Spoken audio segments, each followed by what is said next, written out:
Learn English through story. The story of a wonderful girl.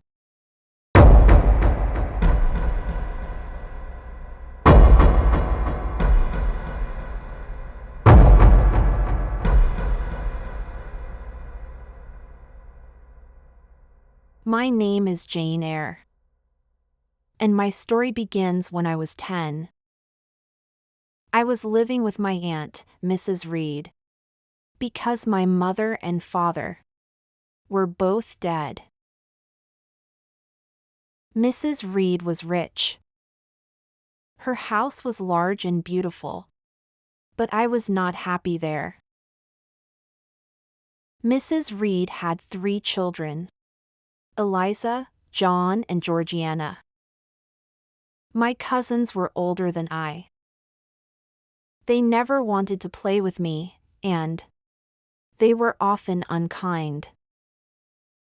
I was afraid of them. I was most afraid of my cousin John. He enjoyed frightening me and making me feel unhappy. One afternoon, I hid from him in a small room. I had a book with a lot of pictures in it, and I felt quite happy. John and his sisters were with their mother. But then John decided to look for me. "Where's Jane Eyre?" He shouted. "Jane, Jane, come out!" He could not find me at first. He was not quick or clever. But then Eliza, who was clever, found my hiding place. "Here she is!" She shouted. I had to come out. And John was waiting for me. "What do you want?" I asked him. "I want you to come here." John said. I went and stood in front of him. He looked at me for a long time and then, suddenly he hit me. "Now, go and stand near the door," he said. I was very frightened. I knew that John wanted to hurt me. I went and stood near the door. Then, John picked up a large, heavy book and threw it straight at me. The book hit me on the head, and I fell. "You cruel boy!" I shouted. "You always want to hurt me!" "Look!" I touched my head. There was blood on it. John became angrier. He ran across the room and started to hit me. Again and again. I was hurt and afraid, so I hit him back. Mrs. Reed heard the noise and hurried into the room. She was very angry. She did not seem to notice the blood on my head. "Jane Eyre, you bad girl!" She shouted. "Why are you hitting your poor cousin? Take her away! Take her to the red room and lock the door!" The red room was cold and dark. I was very frightened. Nobody ever went into the red room at night. I cried to help, but nobody came. "Please help me," I called. "Don't leave me here." But nobody came to open the door. I cried for a long time, and then everything suddenly went black. I remember nothing after that. When at last I woke up, I was in my bed. My head was hurting. The doctor was there. "What happened?" I asked him. You are ill, Jane. The doctor answered. Tell me, Jane. Are you unhappy here with your aunt and your cousins? Yes, I am. I'm very unhappy, I see. said the doctor. Would you like to go away to school? He asked. Oh, yes, I think so. I told him. The doctor looked at me again, and then he left the room. He talked to Mrs. Reed for a long time. They decided to send me away to school. So not long afterwards, I left my aunt's house to go to school. Mrs. Reed and my cousins were pleased when I went away. I was not really sad to leave.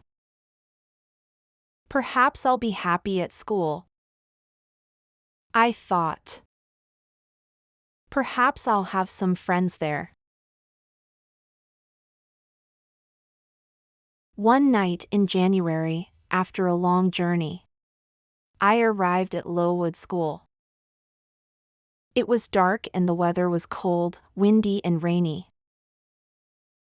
The school was very large, but it was not warm and comfortable, like Mrs. Reed's house. A teacher took me into a big room. It was full of girls. There were about 80 girls there. The youngest girls were 9, and the eldest were about 20. They all wore ugly brown dresses. It was supper time. There was water to drink and a small piece of bread to eat. I was thirsty and drank some water. I could not eat anything because I felt too tired and too excited. After supper, all the girls went upstairs to bed. The teacher took me into a very long room. All the girls slept in this room. 2 girls had to sleep in each bed. Early in the morning, I woke up. It was still dark outside, and the room was very cold. The girls washed themselves in cold water and put on their brown dresses. Then everybody went downstairs, and the early morning lessons began.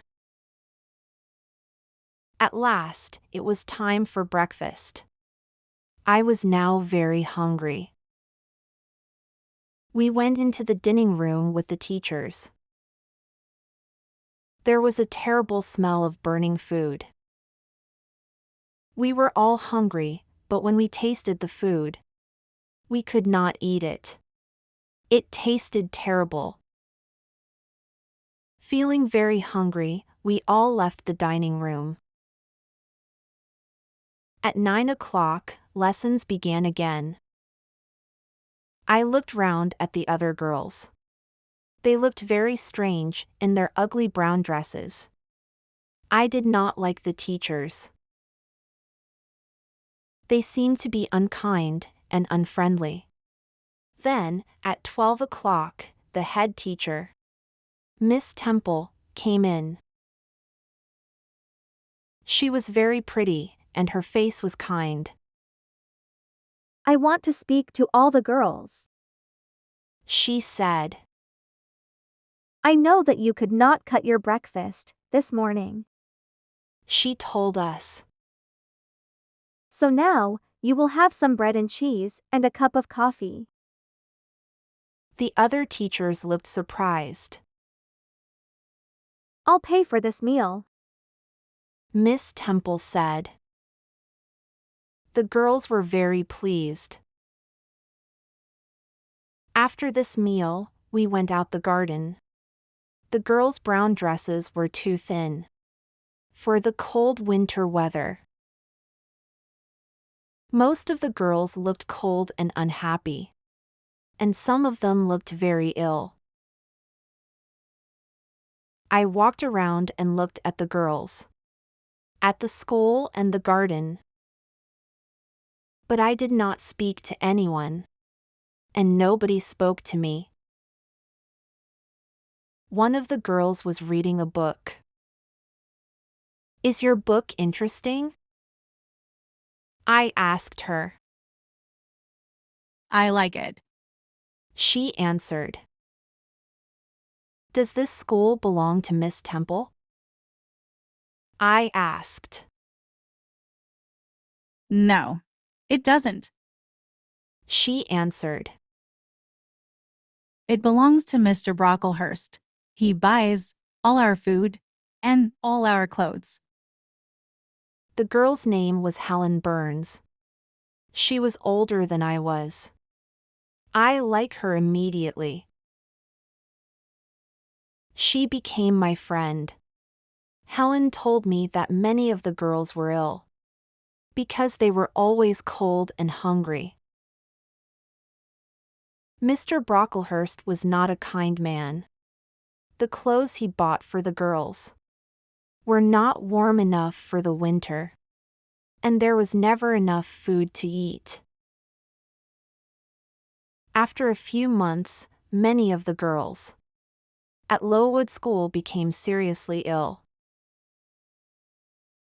Lessons stopped, and I and the other girls, who were not ill, spent all our time out in the fields near the school.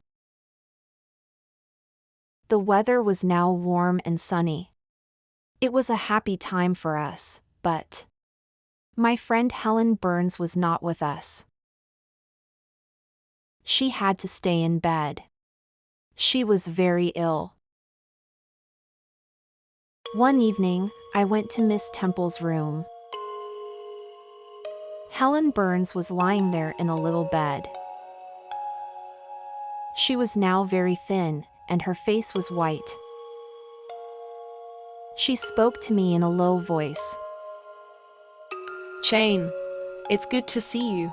I want to say goodbye to you." Why? Are you going away? I asked her. "Yes, I am." Helen answered. I'm going far away. That night she died. During that summer, many other girls in the school died too. Mr. Brocklehurst sold the school, and it became a happier place. I stayed at the school until I was 18. And then, I had to find a job. I want to become a teacher. I wrote a letter to a newspaper. I said I was a young teacher who wanted a job working in a family. Then, I waited for an answer. At last, an answer came. It was from a lady, Mrs. Fairfax, who lived at a place called Thornfield Hall. She needed a teacher for a little girl. So, I packed my clothes in a small bag and traveled to Thornfield Hall. I felt very excited when I arrived at Thornfield Hall. The house was large, but it seemed very quiet. Mrs. Fairfax met me at the door. She was an old lady with a kind face. "Sit down, Miss Eyre," she said. "You look tired after your journey. Later, you will meet Adele." Is Adele my student? "Yes, she is. She is French. Mr. Rochester wants you to teach her English." Who is Mr. Rochester? I asked. Mrs. Fairfax looked surprised. "Did you not know? Thornfield Hall belongs to Mr. Rochester." She answered. "I only work for him." Is Mr. Rochester here now? I asked. No, he is away. He does not come very often to Thornfield. I do not know when he will return. Later, I met Adele. She was a pretty little girl. I spoke to her in French and began to teach her English. She enjoyed her lessons, and I enjoyed teaching her. I like Adele, and I like Mrs. Fairfax, too.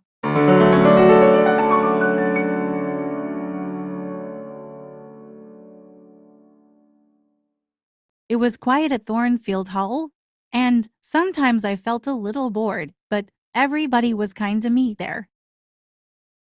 One afternoon, I walked to the village to post a letter. It was winter, and there was ice on the road. As I was walking back to Thornfield Hall, I heard a noise behind me. It was a horse. A man was riding towards Thornfield Hall. I stood on one side, and the horse went past. The man did not see me. He was a stranger with dark hair. Suddenly, with a loud noise, the stranger's horse fell down on the ice. The man was lying on the ground, trying to get up. I ran forward to help. "Are you hurt, sir?" I asked him.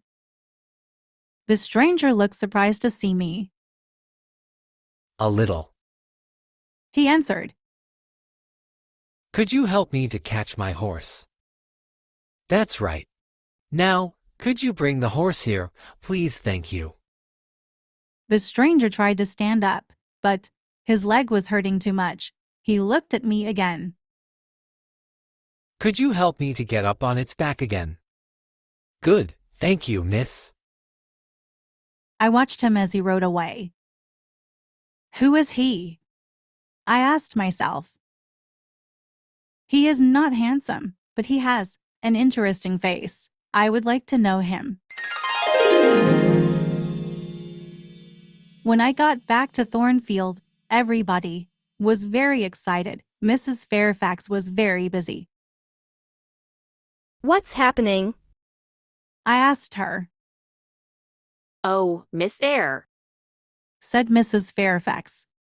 it is Mr. Rochester. He has suddenly come back, but he will probably go away again soon. Now, Miss Eyre, you must go and put on your best dress. Mr. Rochester wants to meet you and Adele after dinner.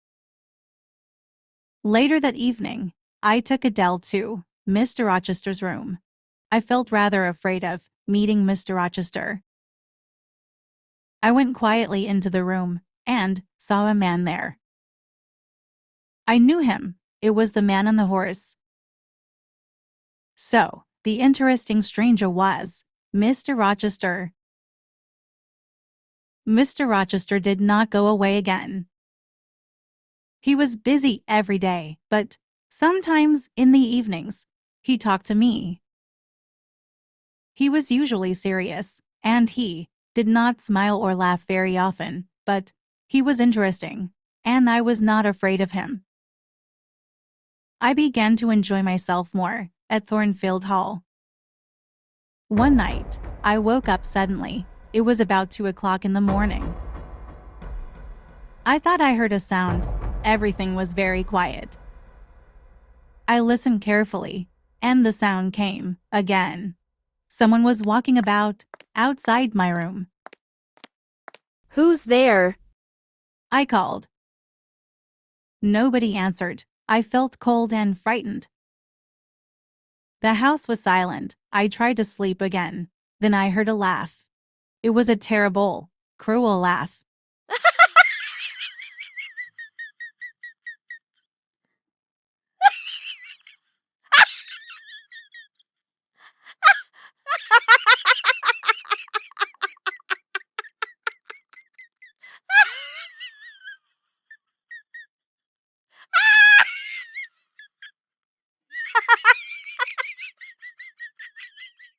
I listened. Someone was walking away, going up the stairs to the attic. What was happening? I decided to go and find Mrs. Fairfax. I put on some clothes and left my room. The house was quiet now, but suddenly I could smell smoke. Something was burning. I ran to find out. The smoke was coming from Mr. Rochester's room. I ran into the room and looked around. Mr. Rochester was asleep in his bed, and the bed was on fire. What can I do? I thought. Quickly, I looked around the room. Luckily, there was some water in one corner. As quickly as I could, I took the water and threw it all over the bed. Mr. Rochester woke up. What's happening? He shouted. Jane, is it you? What are you doing? Mr. Rochester, I said. your bed is on fire. You must get up at once. He jumped out of bed. There was water everywhere, and the fire was still smoking. Jane, you've saved me from the fire. How did you know about it? Why did you wake up? Mr. Rochester asked. I told him about the noise outside my door and the terrible laugh. Mr. Rochester looked serious and angry. I must go upstairs to the attic. Stay here and wait for me. Please do not wake Mrs. Fairfax. He left the room, and I waited for him. At last, he came back. He was still looking very serious. You can go back to bed now, Jane. Everything is all right now.